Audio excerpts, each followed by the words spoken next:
From Hollywood, California, the Lux Radio Theater presents Claudette Colbert and Fred McMurray in Alice Adams with Walter Connolly.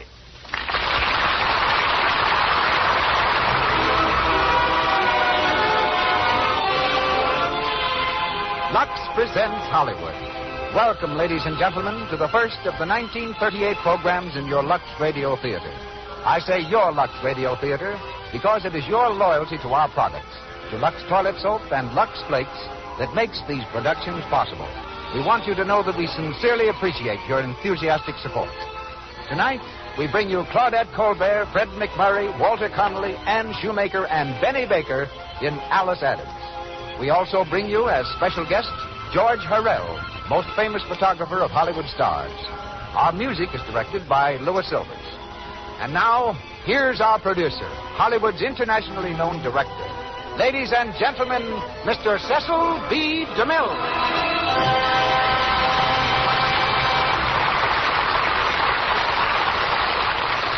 Greetings from Hollywood, ladies and gentlemen. The praises of Claudette Colbert have been sung in many ways and by many tongues.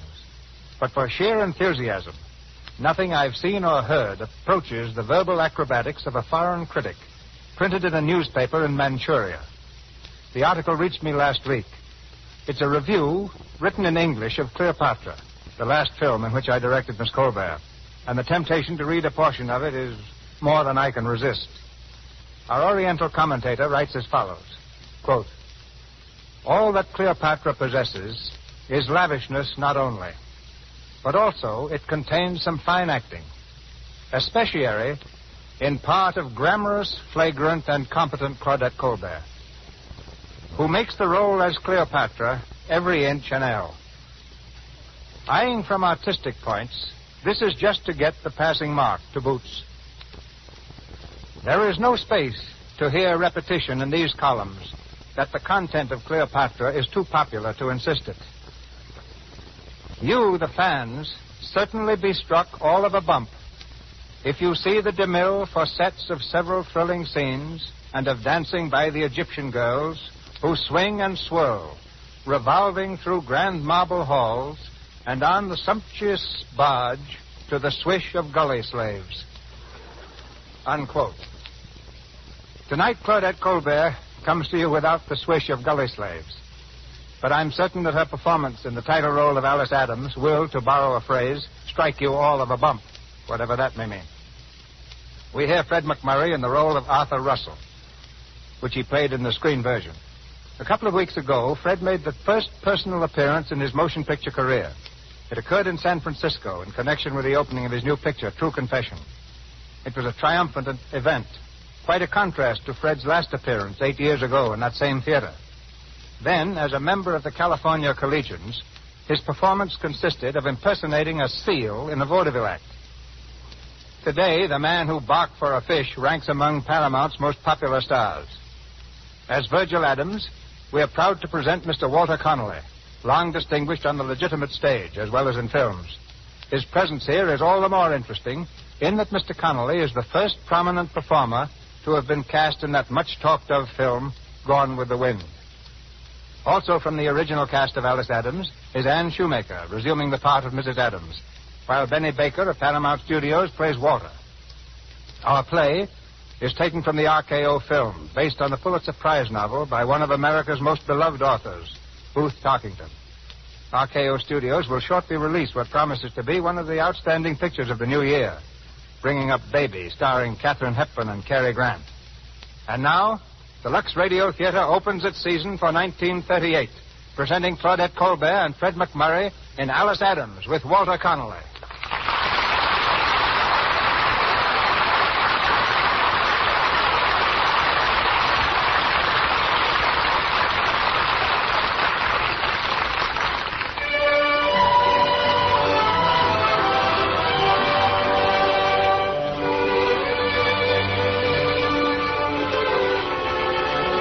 Bedroom of a small house in New England. In the bed, propped up by pillows, is Virgil Adams. He's a worn, gray-haired man with wistful eyes and an ordinarily friendly smile. But the smile's not in evidence at the moment, for he's gazing distastefully at a bowl of soup on a tray. His wife enters with a saucer of soda crackers. Is there anything else you want, Virgil? Why, Virgil, you're not eating your soup. Don't want it. Oh, but you must eat it. Well, you got to get your strength back, you know. Let me fix your pillows, dear. You got to get good and strong so as you can get around and find some really good business to get into. So that's it. Hinting at that again. Oh, I'm not doing any hinting, Virgil. But, of course, when you get well, you mustn't go back to that old hole again. Old hole, is it? Now, let me tell you that Lamb's is the best wholesale drug company in the state. Well, I don't care what it is. It's just an old hole as far as you're concerned. And if you don't owe it to me to look for something different, at least owe it to your children. Mother? Yes, I'm coming. You look at your daughter. Going to a big party tonight, and she's got to wear a dress that's 2 years old. Well, how do you expect her to get anywhere? Mother! All right. You just remember what I said, Virgil. I'd like to know how I could forget it. You've been saying that for... Oh, Mother. What? For heaven's sake, Mother, can't you wait until Father's up and around before you start to nag him? I don't nag him. Besides, I think, Alice, that I ought to know by this time how to handle your father. Yes, but Mother... Well, then you handle him if you're so good at it. Go on in and see what you can do. Hello, Daddy. Oh, hello, Alice. How are you? Come in. Oh, all right. Oh, poor Daddy. Every time he's better, someone talks him into getting mad, and he has a relapse. It's a shame. Well, it's kind of funny for a man who's been in business with Lamb and Company as long as I have to hear it called an old hole. That's what your mother calls it. Why, it's a mighty pleasant place to work. Yes, but, Father, it's just that Mother feels that they don't appreciate you there. Well, they've hoisted my salary every 2 years all the time I've worked for them. And they took your brother Walter right on soon as I asked them last year. And old Mr. Lamb has been wonderful to me, holding my job open while I've been sick all this time. Don't you think that looks as if they thought something of me? Of course they do. It's just that it's kind of funny. When you think you've done fairly well, and the men at the office seem to think so, too, it's kind of funny to have some folks think you're mostly a failure. You're not a failure, Father. You're not. I'm going to talk to Mother. No, you'd better not. I didn't mean to start anything. Don't worry, you didn't. Mother? I'm in the kitchen. Oh. Can I help you set the table? If you want. Mother, don't you think we're both a little selfish trying to make Father go out and look for something better? Now, after all, we've got enough. Enough? I suppose you have a limousine to take you to the dance tonight. And I suppose you've only to call the florist and order up some orchids. Oh, no. Not orchids, Mother. I like violets much better. I picked a whole bouquet in the park. The first of the season. I suppose you picked yourself a new dress, too. My organdy dress looks like you with those flounces you put on it. What's Mildred Palmer going to wear tonight? Oh, I don't know. Her maid's Georgette, probably. Yes, the one she brought from Paris. Yes. Hello? Oh, there's your brother. Mother, are you sure he's going to take me to the dance tonight? Why, of course. Why shouldn't he? Oh, you know Walter. He may have one of his mysterious dates downtown. Don't you worry, Alice. You just leave him to me. I'll go speak to him.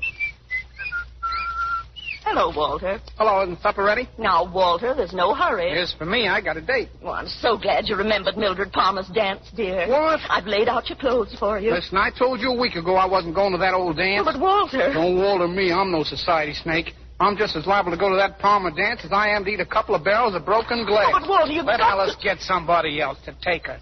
She ought to be able to get one man, I should think. She tries hard enough. Be quiet, dear. She'll hear you. Oh, I Now, haven't listen. got any time to argue. I'll grab a bite to eat now. You can't do this, Walter. You can't.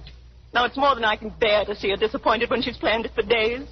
Why, she spent hours in Bellevue Park this afternoon gathering violets to wear because, well, she can't afford to buy a decent bouquet like the other girls. And now you act this way. Oh, blub. All right, I guess I'll have to go. Oh, that's a good boy, darling. You'll never be sorry. That's what you think. Let me know when dinner's ready, will you? Oh, Alice. It's all right, dear. Is it? Why, what's the matter? Nothing. But, dear, it's all right. Walter'll be glad to take you. Yes, he sounded like it.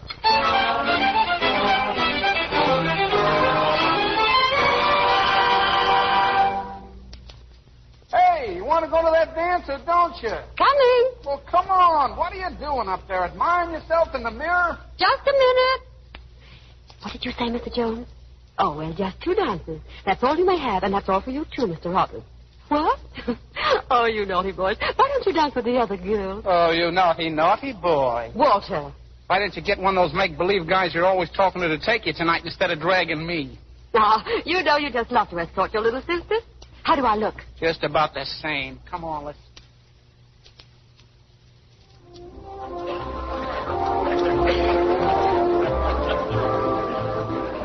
Well, what's it going to be this time?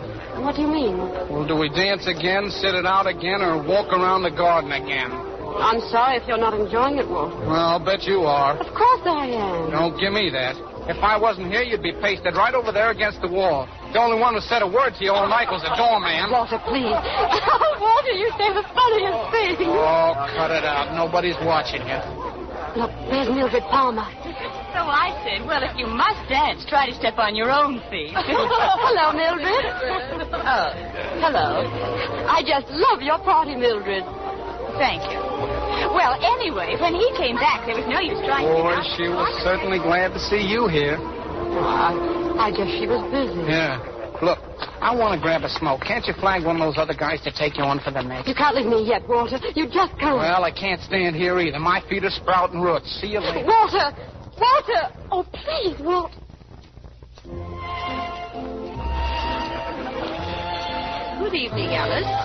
Hello, Mrs. Dresser. Are you looking for someone? Yes, my my escort. May I sit down here, Mrs. Dresser? Why, yes, but why aren't you dancing? Oh, I have been. I just got a chance to catch my breath. Oh, who's that? Who? That tall young man over there. I've never seen him around before. I thought I knew all the handsome young men. That one is Arthur Russell. Russell? I don't He's believe... Mildred Palmer's cousin. A distant one, I believe. Cousin? Well, that's funny.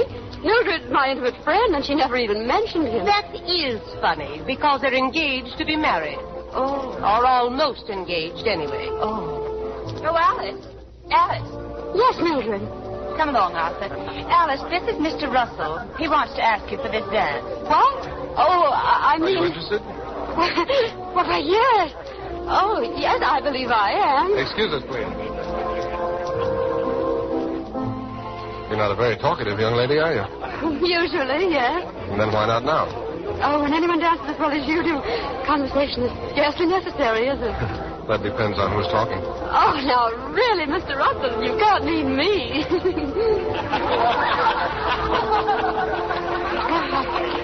I guess that's all. Well, I wish we could dance this next together, but I guess we're both all booked up. Where's your next? Do you see him anywhere? Well, my next? Oh, yes, my next. Yeah. Well, as a matter of fact, I promised to sit out this next one with my aunt. Oh, I'll take you to her. Where is she? No, don't bother, please. But you could do something. Anything. Will you see if you can find my brother Walter for me? He may be in the smoking room, if it isn't too much trouble. No, certainly not. I'll bring him back with me. Thank you very much. Mildred? What, Alice? Where's Arthur? You haven't lost him to that little wallflower, have you? Hardly. She did look pathetic sitting there alone. I really felt sorry for her. Oh, Miss Adams. I found him. Oh, thank you. Walter, where have you been? Thank you so much, Mr. Russell. Not at all. It was a pleasure, Miss Adams. Thank you for the dance. Don't ever do that again, understand? Do what, Walter? Send somebody to find me. He found me all right, shooting dice with the boys in the cloakroom. Walter, did he see you? Unless he was blind. Oh, Walter. Oh, Walter. Well, what? Nothing. I want to go home.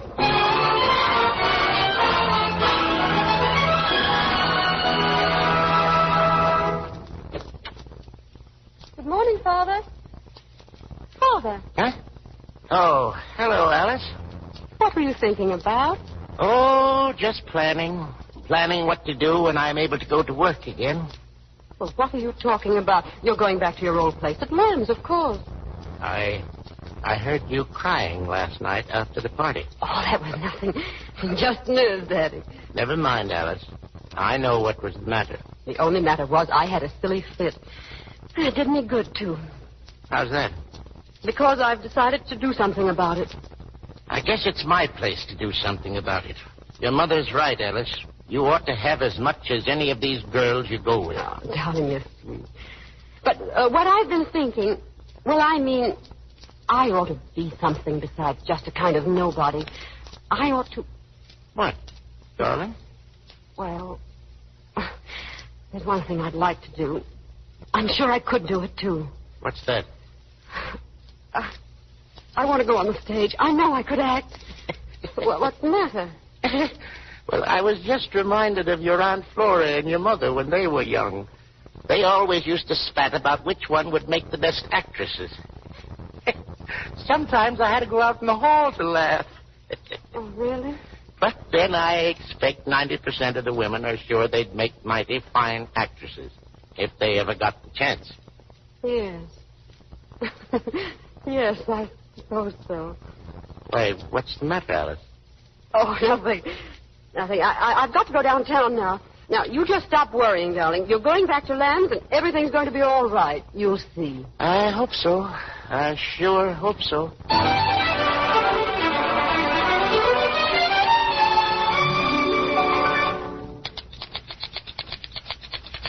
You say you want to be a secretary, huh? Yes, I haven't had any experience, but I could learn. Well, we're just an agency, but if anything turns up, I'll let you know.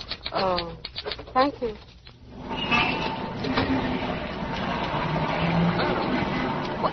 Why, Mr. Russell. This is a coincidence. I've been hoping I'd meet you. Are you thinking of getting a job? What? Oh, heavens, no. No, I've got to hire a new secretary for my father. He's been quite ill, the poor man. But now that he's better and going back to business, he'll need a second girl. Oh. May I take you someplace? Well, I was going home. Well, that's fine. I'll take you home.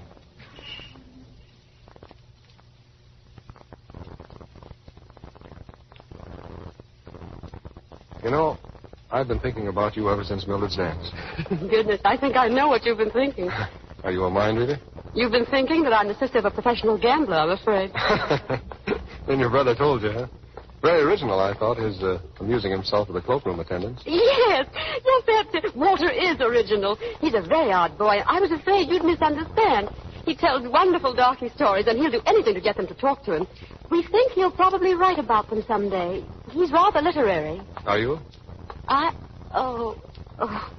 I'm just me. You know, you are different. From whom? Are you at your mind reading again? Here.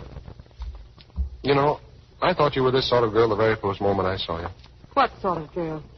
Didn't Mildred tell you what sort of girl I am when she asked you to dance with me? Well, she didn't ask you to dance with me. That was my idea. But who did she tell you I was? She just said you were a Miss Adams. A Miss Adams? Oh, I see.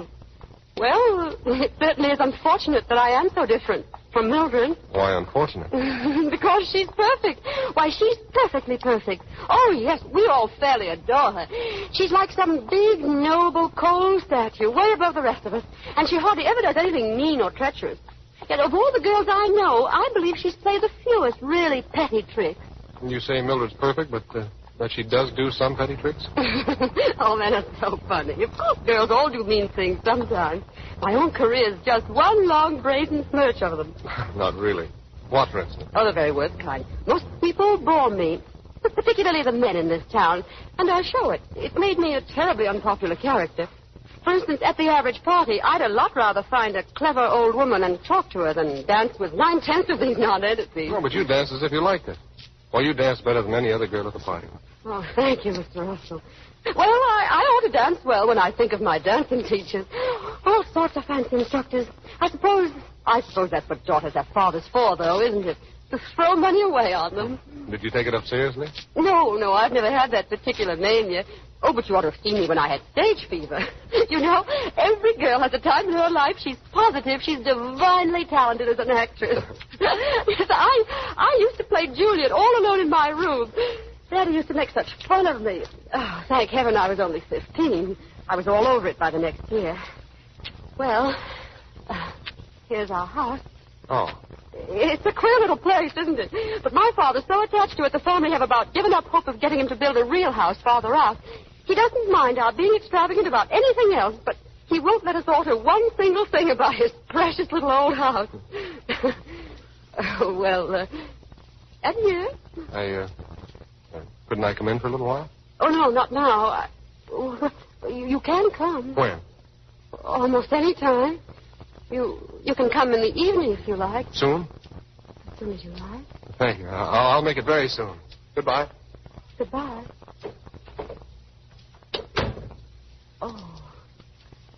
Oh, dear. In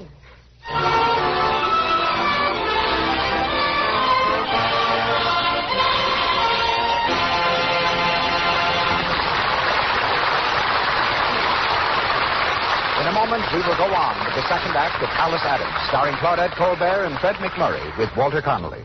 But now, in this brief intermission, we would like you to listen in with us on a home in Beverly Hills, where a wedding is underway. Jane, a popular debutante, is going to be married, and her bridesmaids are gathered together waiting to start for the church. Oh, I hope I catch the pretty Who do you think will be next? I wonder how Bob is bearing up. Well, it was a good race while it lasted. It certainly was close. I must say that rival of hers put up a good fight. You couldn't tell from where I sat who was winning. I didn't know it was Jane until I saw her picture in the announcement in the morning paper. Well, I knew all along it would be Jane. Myra's a lamb, but cosmetic skin, well, that never struck a romantic chord in any man's heart. You're right. Myra just couldn't compete with Jane's lovely skin. A knockout complexion like hers gets the men every time. The little bridesmaid is right. Lovely skin wins out every time. What a pity some women don't realize it, especially when it's so easy to keep complexions clear and smooth with Lux toilet soap. Its active lather removes dust and dirt, stale rouge, and powder thoroughly. It's when pores become choked that those tiny blemishes and enlarged pores appear. Cosmetic skin develops. 9 out of 10 screen stars use Lux toilet soap to protect their complexions.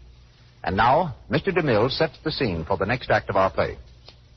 Alice Adams, starring Claudette Colbert and Fred McMurray with Walter Connolly, continues.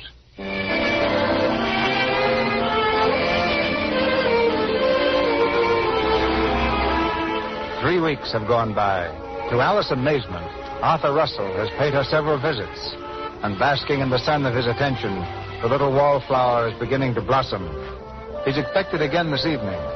In the living room of the shabby little house, Mrs. Adams is off once more on her favorite topic. It's money, that's all. If you could dress like the other girls dress and Arthur Russell could see you then, well, there's no telling what might happen. I've tried to make your father understand that, but... Mother, what could Father do at his age? Well, he could do what I've been wanting him to do for 20 years. Now, he's forbidden me to speak of it, Alice, but you may as well know. Your father has a secret formula for making the best glue in the world. The best what? Glue. For sticking things together. He and another man invented it years ago when your father first went to work at Lamb's. The other man's dead now, and that formula belongs to your father. At least it belongs to him as much as anybody else. Well, even if it does, what good is it? Can he sell it? No. But he could start up a factory and make the glue and sell that. Oh, nonsense, Mother. Why, it would take more money than Father ever saw to start a factory. Well, maybe it wouldn't. Maybe it wouldn't. And I'm going to speak to him just the same.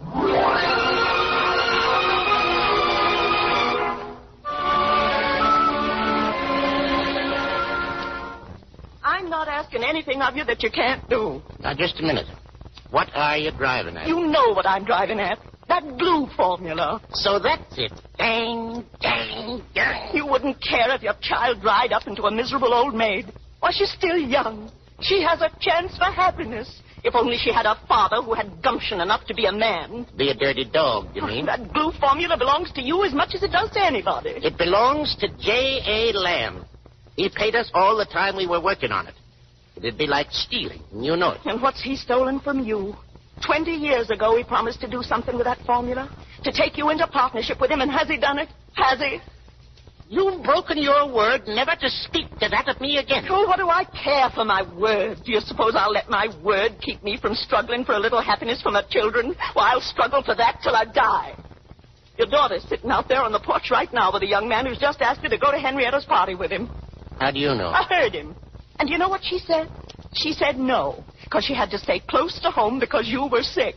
But what she meant was, I can't go because I haven't been invited, because I haven't any clothes, because we're poor.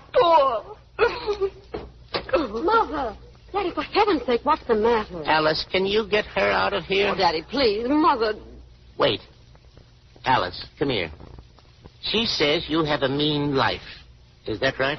I know, Father. Do you hear a lie? Look at me, Alice. Things like this Henrietta Lamb party now. Is that so hard to bear? No, Father. You hear her? She's lying. She's afraid to hurt you. All right. I'll open the glue factory. If it takes every penny we have, I'll open it. But heaven help us if it doesn't pay, that's all. Now get out of here. Both of you. Get out of here.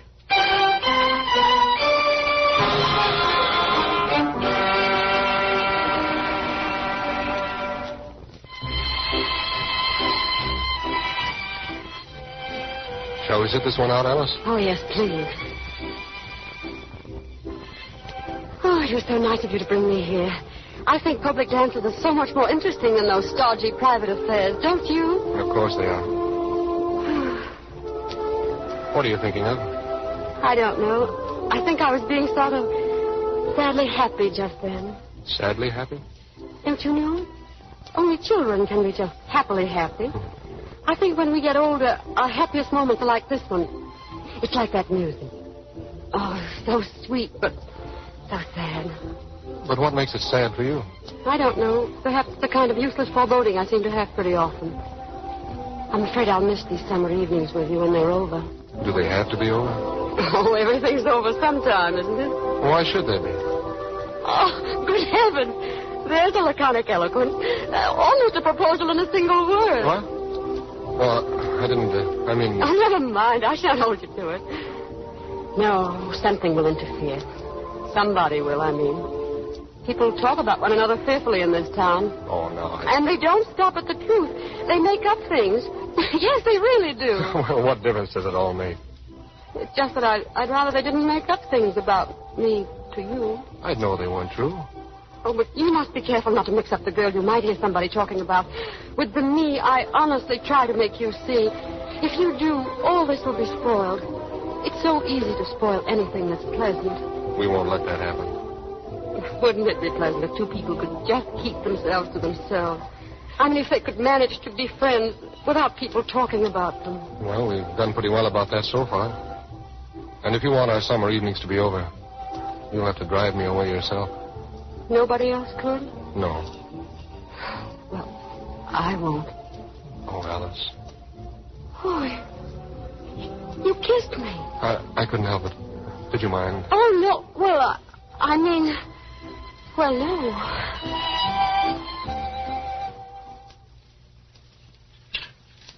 Going out with Mr. Russell again tonight? Mm-hmm. As soon as I finish the dishes. Oh, that's nice. Do you know, Alice, I think it's time your father and I showed some interest in Mr. Russell. Why, I actually don't believe he's ever been inside the house. No, he hasn't. We've always sat out on the porch. It's so much nicer. Well, I was thinking we could hardly put off asking him to dinner or something much longer. Oh, Mother, must we? Well, don't you see? It looks so queer not to do something. It looks so kind of poverty-stricken. Very well. I'll ask him if you think I've got to. We can get that colored girl in, Melina Burns, and she can serve for us. And you can get flowers for the table and put some in the living room, and we'll have a nice dinner. Something real stylish. Oh, please, Mother. Can't we just wait for a while? But, Alice, why should we? Unless you don't want Mr. Russell to meet your father and mother. Oh, no. No, it isn't that. Only... Oh, what's the use? Well, Alice, what do you mean? I don't know. He's so honestly what he is. Just simple and good and intelligent. I feel like a tricky mess beside him. I don't see why he likes me. Sometimes I'm afraid he wouldn't if he really knew me. Darling, he'd just worship you. I know he would. Oh, Mother, you're sweet.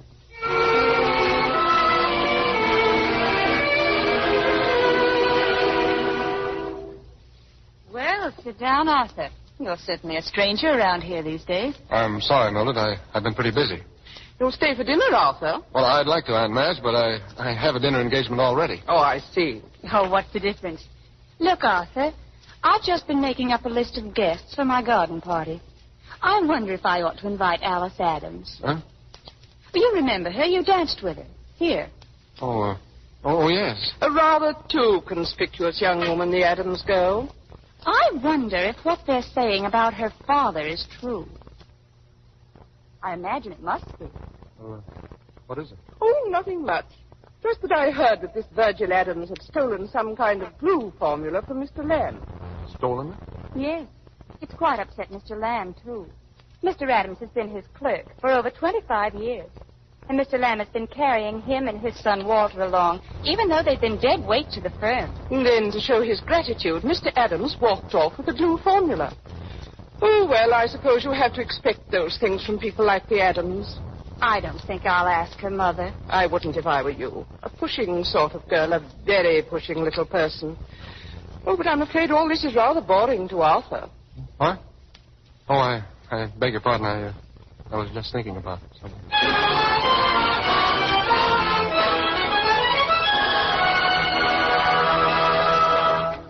Melina? Yes, Miss Adams? Melina, as soon as the doorbell rings, you answer it. Now, that'll be Mr. Russell. You take his hat and show him in the living room. Yes, And then you go right out in the kitchen and you bring in the hors d'oeuvres. The what, Miss Adams? The hors d'oeuvres. Yes, And, Melina, you remember to have the... Mother! Oh, my goodness. Yes, dear? Coming, dear. What's the matter? Mother, it's almost 7. He'll be here soon. Well, I know, dear, but everything's ready. And, Mother, for heaven's sake, will you ask Melina to take the chewing gum out of her mouth before she serves? Yes, dear, I'll tell her about it right now. Alice, will you fix this collar for me? I never could get into a boiled shirt. Oh, Daddy, it's all wilted already. Well, I can't help it. It's hot tonight. Now, stand still. Say, what's that smell? Is it fashionable to have cabbage for company dinner? That isn't cabbage, it's Brussels sprouts. What are they? Oh, there's the bell. Melina! Melina! Now, where is she? What was that? I don't know. It sounded like something... Mother! Oh, dear, Mother! Oh, it's all right, dear. Everything's all right. What was that noise? Well, Melina fell down the cellar step. Oh. But she's all right, dear. I'll answer it myself. No, dear, no. I'll go down. Now, you hurry down, Virgil. All right. Give me a chance. Well. Good evening. Oh, do come right in, Mr. Russell. I'm Mrs. Adams, and I'm so glad to receive you informally this way in our own little home. Thank you. I'm afraid you'll think it's almost too informal, my coming to the door, but unfortunately our maid just had a little accident. Oh. Sit down, Mr. Russell. Thank you. It's been quite warm today, hasn't it? Why, yes. But the only person I know who doesn't mind the heat the way other people do is Alice, but then she's so amiable, she never minds anything. It's just her character. Mm-hmm. I think character is the most important thing in the world, after all, don't you, Mr. Russell? Yes, Mrs. Adams. Why, here's Alice now. Mother, do you suppose... Oh, Mr. Russell, how do you do? Hello, Alice. Oh, how terrible of me to be so late coming down. Oh, come in, Father. This is my father, Mr. Russell. Well, how do you do, Mr. Adams? Oh, how are you? Well, I guess dinner's more than ready. We'd better go sit down. No, not yet, Virgil. Huh? What's that? Oh, it's Melina. She had a little accident before. Come in, Melina. Does anybody want some of these here things? What's these? Sandwiches? Before dinner? Do have some of these hors d'oeuvres, Mr. Russell. Thank you. Father, you'll have some? All right, I'll try anything once. Oh, Father. Oh. It's too bad we can't offer you what ought to go with us, Mr. Russell, but we never have any liquor in the house. Father's a teetotaler. Father, what's the matter? Supper's ready. Come and get it. Oh, dinner. Come along, Mr. Russell. Thank you. I hope you won't hate us for making you dine with us in such fearful weather. Oh, I'm nearly dying of the heat myself, so you have a fellow sufferer if that pleases you. Will you sit there, Mr. Russell? Thank you. Where's Walter? Oh, poor Walter. He's probably been delayed at the office. Really, Father, you shouldn't permit him to work so hard, particularly in weather like this. But that boy's so ambitious, I suppose you simply can't stop him. Who, Walter? Why, yes. You mean our Walter? I never thought that. I do have some bread, Mr. Russell. Thank you. Melina, will you please take this soup away? It's much too warm for soup this evening. I'm really surprised you even thought of it. Yes'm, I was too, but Miss Adams... Well, you can take mine, too, please. Yes'm. How unfortunate we didn't have something iced and jellied instead. I'm afraid we let the servants do too much as they like, Mother. Perhaps we should get new ones. Servants are such a problem for us, Mr. Russell. Is that so? Do you want some of this, Miss Adams? Oh, thank you, Melina. Do you want some, Miss Adams? What is it? Brussels sprouts, dear. Oh, so these are Brussels sprouts, eh? Well, they certainly smell up the house. Oh, my. Oh, it is warm, isn't it? Oh, what a funny thing weather is. Now, yesterday it was cool. The angels had started it, I guess. Oh, dear. Will you have some more coffee, Mr. Russell? Thank you. What's happened to the ice cream, Alice? It's all soupy. Oh, you know, Father simply must have a heavy meal in the evening. He works so hard in his terrible old factory. Oh, terrible new factory, I should say. And he needs lots of food to keep his strength up. I don't see why businessmen can't leave most of the detail to their secretaries. Secretaries, Alice? You know, I may be needing one of them soon. Never thought I'd one day be having one of my own. Sort of gives a man a feeling of importance, don't it? Won't you have some more coffee, Mr. Russell? I just had some, thank you. Oh, yes, of course. Hey, Pop. What the... Wait, it's Walter. Come in. You remember Mr. Russell? Oh, I said... Come here, Pop. I gotta speak to you. Pardon me, I guess my boy wants to see me. Pardon me, Mr. Russell. Oh, now, what was all that, I wonder? Oh, Walter's such a funny boy. He's so abrupt and unexpected. But, of course, you know that about him, Mr. Russell. I suppose all talented people are a bit peculiar. It's part of their charm, really. Tell you, Pop, I just gotta have that dough. Now, don't say you got to. I tell you, I ain't got it. Perhaps I'd better go and see if Walter's had his dinner. You'll excuse me, won't you? Certainly. Well, we seem to be left alone. Shall we go out on the porch? If you want. Please sit down. Thank you. Oh, dear, cheer up. Your fearful duty's almost done. You can run home as soon as you want to. What? That's what you're dying to do. Oh, not at all. You're upset about something. Well, not at all. What's the matter, little boy? Tell Alice. Nothing's the matter. Of course, one is rather affected by such weather as this. They make one a little more quiet than usual. Maybe it's this ugly little house. Maybe it's the furniture or Mother's vases that upset you. Or was it Mother herself or Father? Nothing upset me. You say that because you're too kind or too conscientious or too embarrassed or anyhow too something to tell me. I wonder if they haven't done it after all. I don't understand. I wonder who has been talking about me to you after all. Isn't that it? Well, not at all. Oh, please don't say not at all again. You're not good at deceiving. I'm not deceiving. No, never mind. Do you remember saying that nothing anybody else could do would ever keep you from coming here?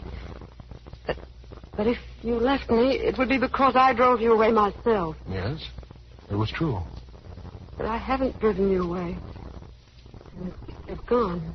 I don't know what you mean. Oh, do you know, I had the strangest feeling. I feel as if I were going to be with you only about 5 minutes more in all the rest of my life. Why, no. Of course I'm coming to see you often. No. I've never had a feeling like this before. It's just so, that's all. You're never coming here again. Why, it's finished, isn't it? Wait, it's all over, isn't it? Yes. Alice, I'm afraid you're awfully tired and nervous. I really ought to be going. Yes, of course you ought. There's nothing else for you to do. When anything's spoiled, people can't do anything else but run away from it. Goodbye. Well, at least we'll only say goodnight. Walter, you don't mean it. Now, there's no use wailing about I couldn't help it, I tell you. Walter. Don't look so startled, Mr. Russell. We have lots of little arguments in this house. It all comes under the heading of a happy family life. Alice, listen. Oh, please go, please. Don't make it any worse than it is. You know what I am. You know that everything I've said and everything I've done has been a lie. I'm just nothing, a nobody. I don't blame you for running away. I don't blame you.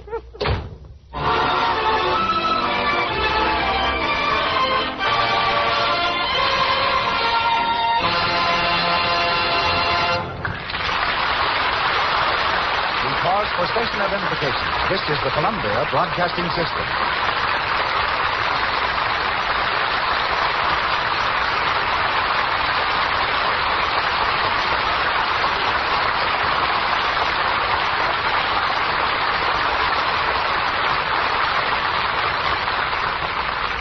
In this intermission, before raising the curtain on the third act of Alice Adams, we hear from George Hurrell.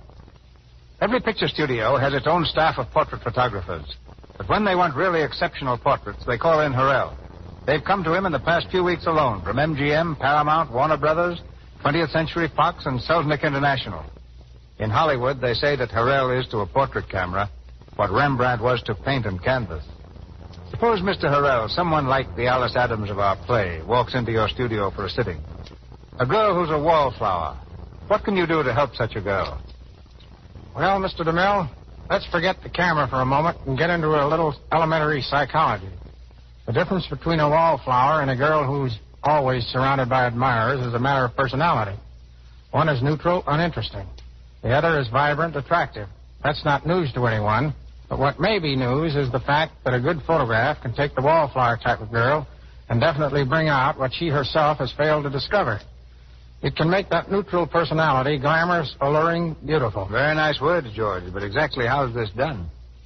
Well, to begin with, Mr. DeMille, I'd spend a lot of time with an Alice Adams type of girl before placing her near a camera. I'd try to show her how to dress properly and attractively, how to wear her hair, how to walk, and how to stand. Little things that create grace and charm. I can see that you who take pictures face the same problem as we who make pictures. That's right, Mr. DeMille. And the similarity continues. Most of our picture stars are not technically perfect. Some will have a square jaw or a cleft chin, or any one of a dozen minor imperfections. But instead of denying them, they do just the opposite.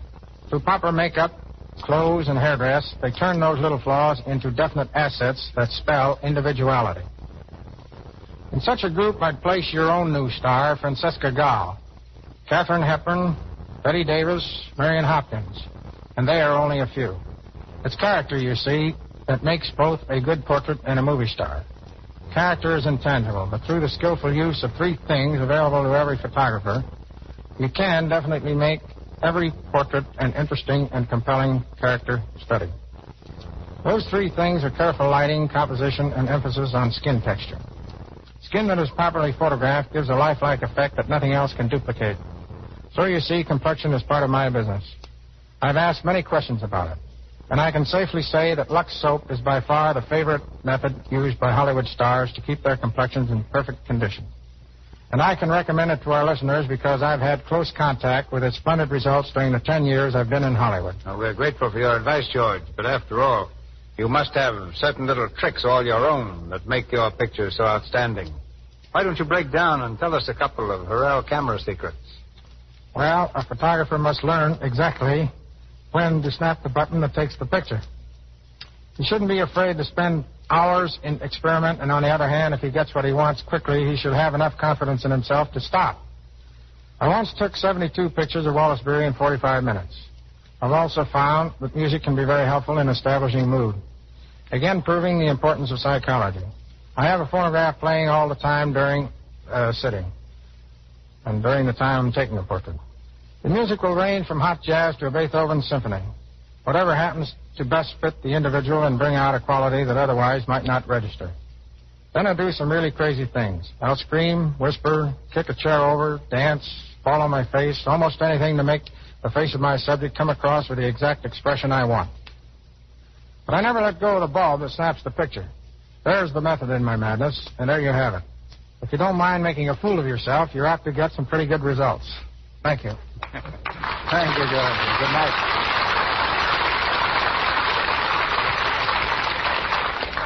Back to Claudette Colbert, Fred McMurray, and Walter Connolly in Alice Adams.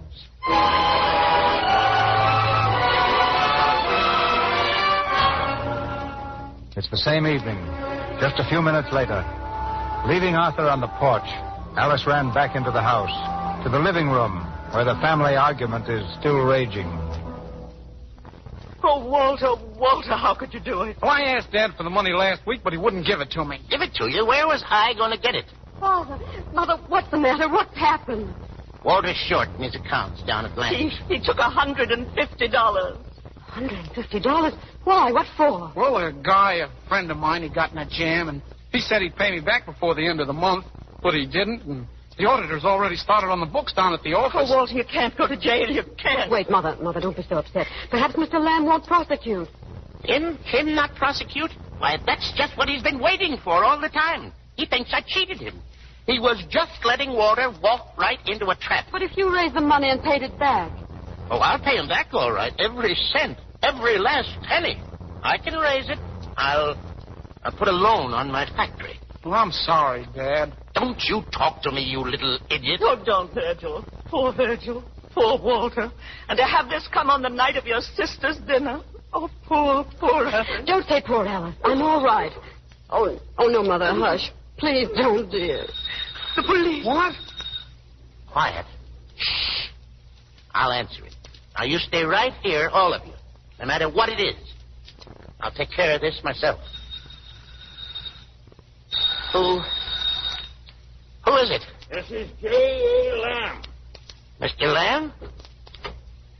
Hello, Adams. Hello, Mr. Lamb. Well, can I come in? Yes, sure. Come in.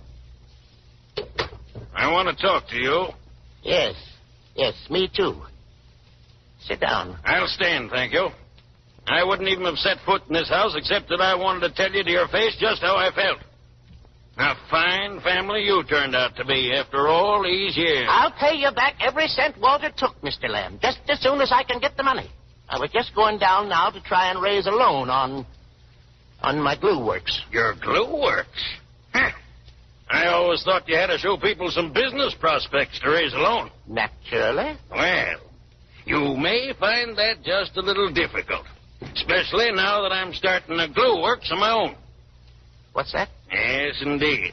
And very convenient to your place, too. Fact is, it's right across the street. Twice as big and twice as modern. You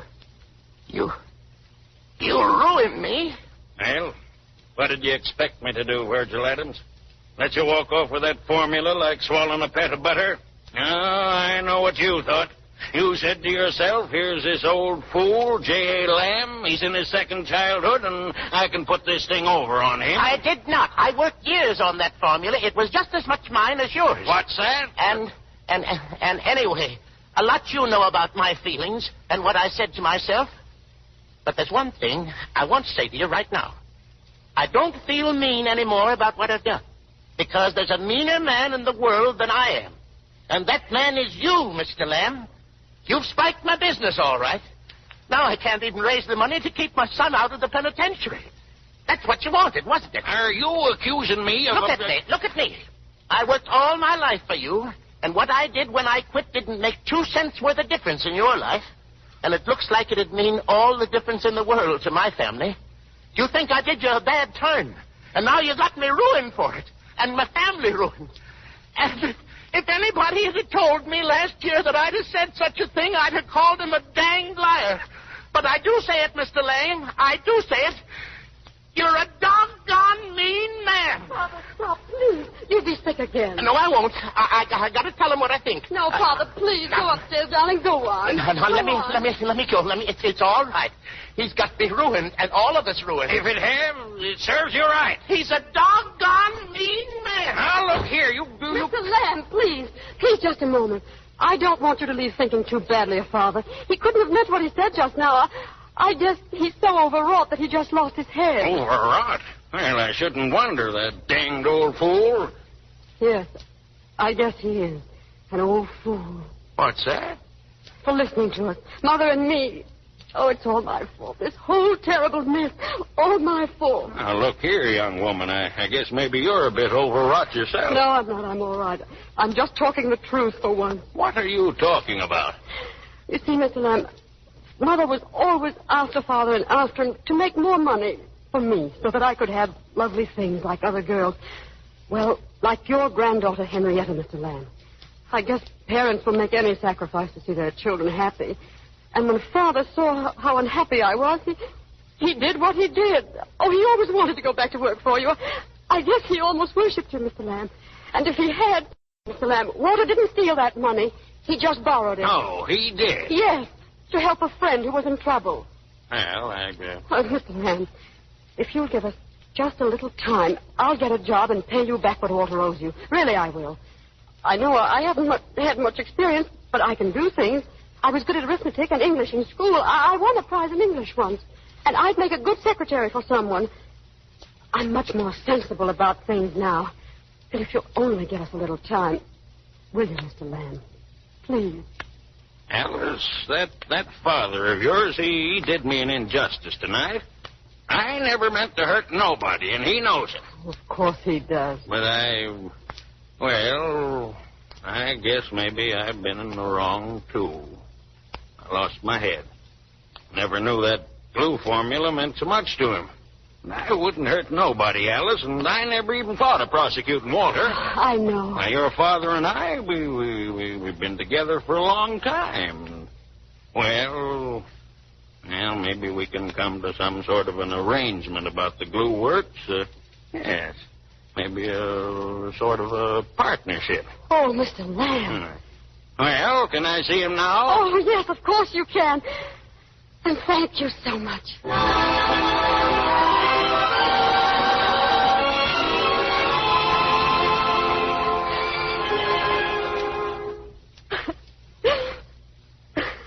Alice. Why, what are you doing down here in the dark? Nothing. Your father and Mr. Lamb just fixed everything, Alice. I know, I'm glad. Everything will be all right now, won't it? Everything except Alice. What about Mr. Russell? Oh, he left before anything happened. Everything's all right. Oh, no, it isn't. Oh, my poor baby.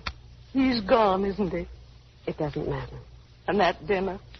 Oh, Alice, can you ever forgive your poor mother? Mother, there's nothing to forgive, darling. It's just the way things are. You know, it's all so clear to me now.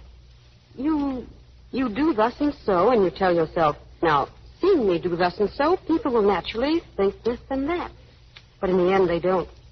They think something else. Usually just what you don't want them to. I suppose about the only good in pretending is the fun we get out of fooling ourselves that we fool somebody else. Alice, I don't know what... No, you run on to bed now, darling. I'm going to sit out on the porch for a while. All right, dear. Good night, Alice. Good night, Mother.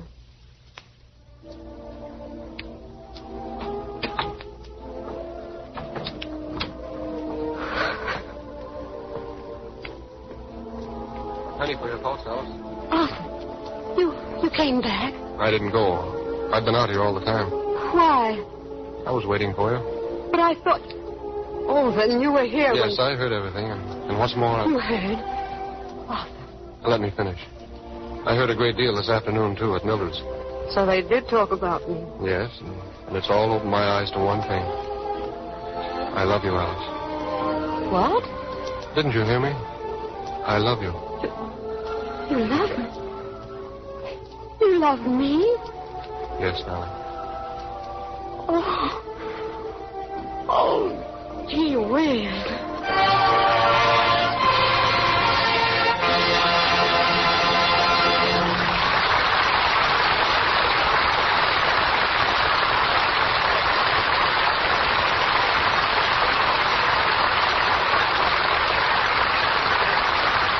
Goodbye to Alice Adams. But our stars return now for a brief reunion. I won't be surprised if later this month I hear that the French people have declared a national holiday. For Claudette Colbert is about to return to their shores. Taking her first real vacation in years, she leaves this week for a few months abroad. And so, Claudette, je vous souhaite un bon voyage sans mal de mer. Pretty good, eh? That's marvelous. Now, in case there's any doubt in your mind, I wish you a pleasant trip without seasickness. My intentions are better than my French. Thank you very much, C.B. I haven't been back for 8 years, so you see, I'm terribly excited about it. And it's not only a vacation. I'm going to school. I'm going straight to the Hans Schneider School in the Tyrolean Alps and learn how to ski. After that, if I'm still able to stand on my feet, I'm going to Paris and really have some fun. Now, I also want to thank the people who make Lux Soap and give us this program. You know, in pictures, one has to be especially careful about appearance. I know I am, and that's why I'm always glad to tell you that I think Lux Soap is about the most dependable complexion care in the world. It's so so easy to use, and it does keep the complexion smooth and clear. Thank you again, C.B., and good night. Good night, Claudette.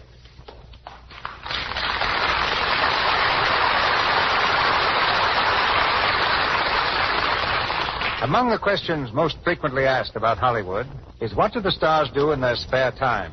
With two such typical citizens as Fred MacMurray and Walter Connolly to assist in the proceedings, perhaps we can find a few answers now. Fred, I suppose you're still clinging to the saxophone. Well, no, C.B. I'm afraid the old horn is getting a little rusty these days. I've been following in your footsteps lately, and I've sort of taken a fancy for target shooting. In fact, I built a shooting gallery in the basement of my house. It's a little hard on the neighbor's ears, but... Yes, but of the two noises, I dare say they prefer the bullets to the doctor. Probably. They call me Three-Gun MacMurray. Why Three-Gun? The best shots in history seem satisfied with the title Two-Gun. Well, you see, 2 guns aren't enough. I usually have to empty 3 before I hit the target. But what about you, Walter? What do you do to pass the time? Well, for a couple of weeks, Fred, I'll be engaged in the most fascinating occupation in the world, doing nothing. I've just completed one picture, and the next one isn't quite ready. No lines to memorize, no makeup to worry about, no getting up at 6 o'clock in the morning. Just plain, unadulterated, delicious indolence. Apart from a rather regular attendance at Santa Anita track trying to pick the winners. But a bit more seriously, I've been startled and pleased, too, to see what some of our more exemplary Hollywood personalities do with their spare time and money. Victor McLaughlin is probably just as busy off the screen as he is on. He has a sports stadium, he drills and manages a troop of 2,000 horsemen, and sponsors a championship group of motorcycle riders. Adrian, the designer, spends his leisure in an antique shop. Eddie Cantor owns a couple of gift stores. Charles Bickford has an interest in a beauty parlor. Charlie Ruggles is a dog fancier.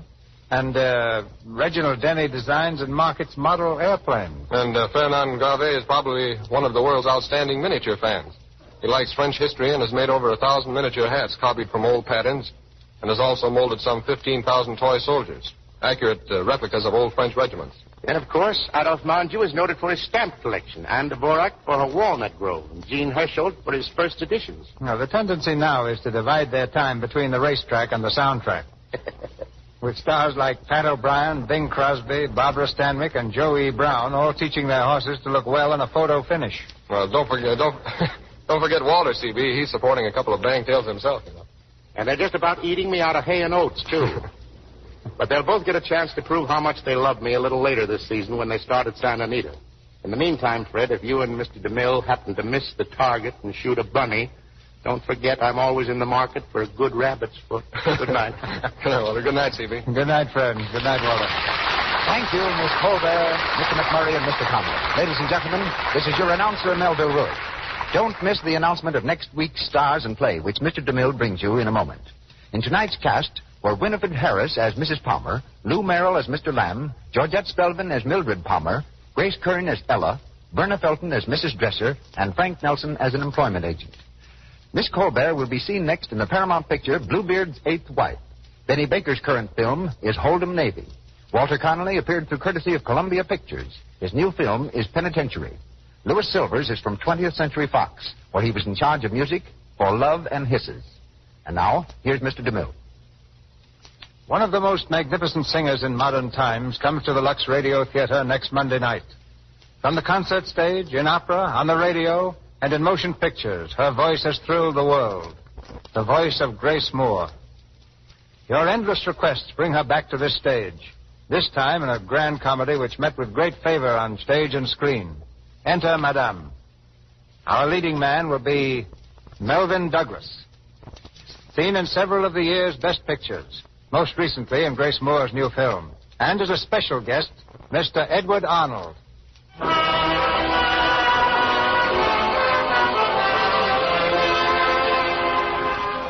Our sponsors, the makers of Lux Toilet Soap, join me in inviting you to be with us again next Monday night when the Lux Radio Theater presents Grace Moore and Melvyn Douglas in Enter Madame, with Edward Arnold as the evening's added personality. This is Cecil B. DeMille saying good night to you from Hollywood.